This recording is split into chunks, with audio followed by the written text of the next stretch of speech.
Assalamu alaikum wa rahmatullahi ta'ala wa barakatuh. Welcome everybody. I hope that you're safe and healthy and that you're doing great. Today we have a very important English lesson, which is the present continuous, okay?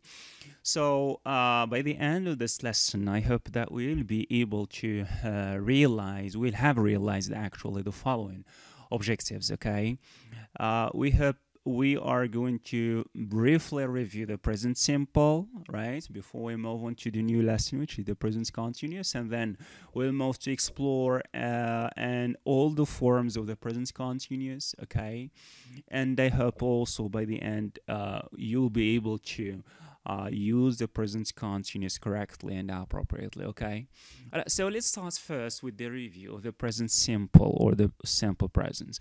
As you have seen during the first term or the first semester, when a verb is put in the present simple, there are cases in which the verb change and there are cases in which there is no change at all, okay? So the verb changes in simple present when it is preceded by three important personal pronouns, which are he, she, and then it.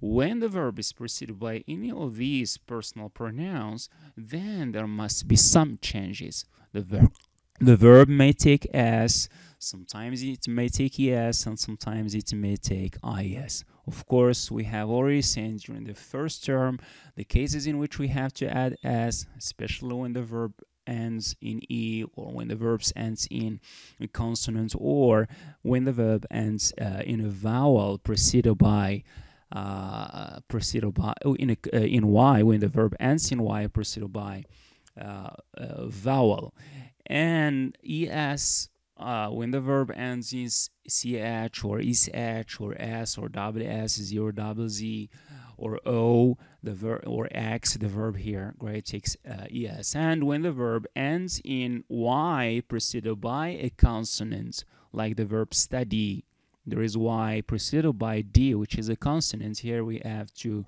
replace y with I and then add es, okay? And there are cases here, so these are the cases in which the verb does not change, in which the verb has to change, okay, and take any of these verb endings, okay, with the subjects I, he, she, and then it. With these three subjects, we have to make these changes, okay? The other subjects, the verb does not. With the other subject, the verb does not change at all, okay? As you can see here, I plus the verb, right? I go, there is no change. I like, I go, I study, we, you, they, right? So in this case, the verb does not change with this, with this personal pronouns. However, there is, special case for the auxiliaries, okay, as we have seen. For the auxiliaries, each auxiliary in English has its own way and its own changes, okay? So with he and she and it, the verb be becomes is, and the verb have, or the auxiliary have, becomes has, and the auxiliary to do becomes does. Then we see he is, she has, it does, it is, and so on, okay? However, with the personal pronouns you, we, you, and then they, the verb to be becomes are, and the verb have, stay as it is, have, remain as it is without any change, and the verb do remain as it is too without any change, okay? Only the verb to be, or the auxiliary to be, becomes, changes and becomes are, okay? So, however, with the personal pronoun I, the verb to be becomes and this is the difference, the only difference case if compared to the group of personal pronouns that we have here. Otherwise, we'll put I together with these personal pronouns, okay? And the verb have, or the auxiliary have, becomes, remains as it is, have. We say I have. And the verbs to do, auxiliary to do, right, we say I do, okay? So these are the changes that occurs when it comes to the auxiliaries, the verb to be, have, and then do, okay? What we have to pay attention to right now is that when we want to form the negative as we have seen so far, we have to add the word not, after the verb, right? So that we can express negation. We say, are you a teacher? I say, no, I am not. I am not a teacher. I am a student, okay? And if you want to form the question, we have just to invert those subjects. What does it mean, subject inversion? I bring first, I start with the auxiliary, and then I write the subjects later, okay? In the second position. That's the question. So this is a very short review of what we have seen concerning the simple present of verbs and auxiliaries. Now let's move on to the second lesson that we have right now concerning grammar, which is the present continuous. Look at the following picture that we have here right now. This is Tom, right? Look at Tom.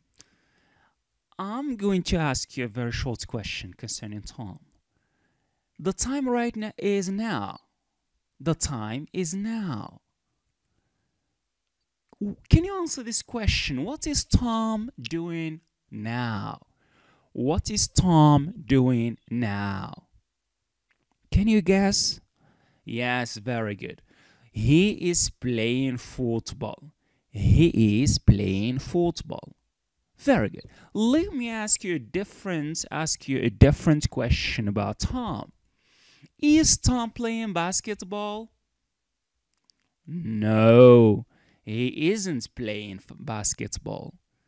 He is playing football. Very good. Let's see another situation. This is a Muslim family, okay? These are members of the family. They are gathered together around the table. And the time is, at this time, it's 2:00 p.m. somewhere in the world. Now my question is, what are they doing at this time? What are they doing at this time? Remember, it's p.m., 2:00 p.m. at this time, somewhere in the world. Very good. They are eating lunch. They are eating lunch. Good. Now, let me ask you a different question. Are they eating breakfast? No, they aren't. They aren't eating breakfast. They are eating lunch. They are eating lunch. Very good. Now, let me ask you a question right now. Can you answer my question? Are you watching a film at this time? Are you watching a film at this time?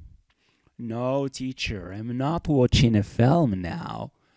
So, what are you doing now? I am learning English. Very good. I am learning English. So, let's start here right now with the sentence that we have ended up with right now, which is I am learning English now. And let's see, what do we use the verb, the present continuous for? During all the situations that we have seen, the present continuous, as you have noticed, is about a present continuous action taking place right now, at the moment of speaking. Okay? So this is what the present continuous is used for. The present continuous can also be used for to express affects future plan. But this is not our focus right now, okay? For instance, maybe if I have booked a ticket and I will travel this evening, so I'm going to say, I am traveling this evening.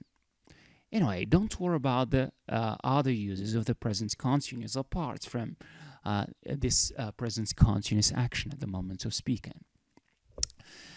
How about the form? Let's study and analyze the part of speech of the following sentence. I am learning English now. What are the constituent of the following of the sentence that we have here? What are the parts of the sentence? We got here number one, I. What is it in English, in grammar? Very good. That's the subjects. How about am? Very good. That's the verb to be in simple present. It's maybe am, Sometimes it maybe is, and sometimes it maybe are. It depends on the subject, whether I, he, she, it, or we, you, they, and you, right? And then we have here, this is the main verb here. This is the main verb, and there is ing at the end. Verb plus ing. Then we have here the objects, English, and then here the adverb of time. This is an adverb of time, which is an indicator of the present continuous. English and now the objects and the adverb of time are not important here. What is important in the present continuous is the subject plus the verb here, the verb to be, which is the auxiliary to be in simple present, and the verb plus ing. This is the present continuous form, okay? Now, let's see right now the more details about the form of the present continuous. So with he, she, and it, as we have seen, with he, she, and it, we add the verb or the auxiliary is plus the verb and ing. However, with the subjects you, we, you, and they, we just add the, we rather add the auxiliary to be in the plural form, which is are, plus the verb and then ing again. So verb in, verb plus ing in two cases is very important. And then again with the subject I, with the personal pronoun I, the verb to be becomes plus the same thing here concerning the the verb, the main verb plus ing. But you have to remember, the verb be, as we have seen in the simple present, has two basic forms, short form and which is contracted form, and in full form. This is a full form of the verb be with This is a short form. Are is the full form for the verb to be, and this is apostrophe re is the short form, and is the full form, and the short form is apostrophe s. Okay. Now, the present continuous, as we have seen, have or has certain indicators, which are the indicators of time. We may have the word now. It's an indicator for the present continuous. Right now, at this time, at this moment. So these are, words indicating, verbs of time indicating the present continuous tense. Okay. Now, let's move to the last situation right now. We are going to have just a very short exercise for recapitulation and to summarize, okay? We have here Bob and Lena, okay? This is Bob and this is Lena, okay? I'm going to ask you right now the following question. Look at the picture and then complete the following dialogue, okay? Look at the picture and complete the following dialogue. Are Lena and Bob playing video games? What's the answer? How can you answer this question? Question 2. What are they doing now? What are they doing now? So you got here to provide the answer to, okay? Take a moment to answer these questions. Okay, good. Let's move on to the correction. Are Lena and Bob playing video games?